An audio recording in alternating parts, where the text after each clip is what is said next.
गाने जा रहा हूँ। और यहाँ पे सब चीजें तो यूनिक है, लेकिन सबसे यूनिक उनका मूछ है, जो आन मान होता है उसी में ये थे।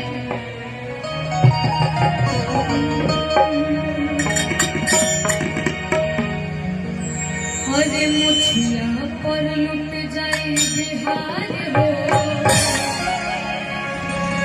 अरे मुछिया पर लुट जाए बिहार हो, हमारा छोट सा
भोजपुरी गीत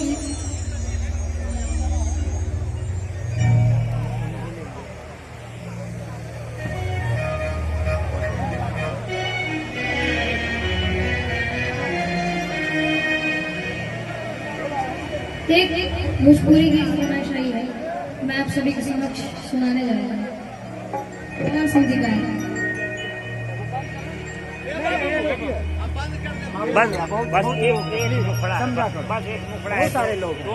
जिनका इस महफिल और कार्यक्रम में इंतजार था, हजारों शख्सियत की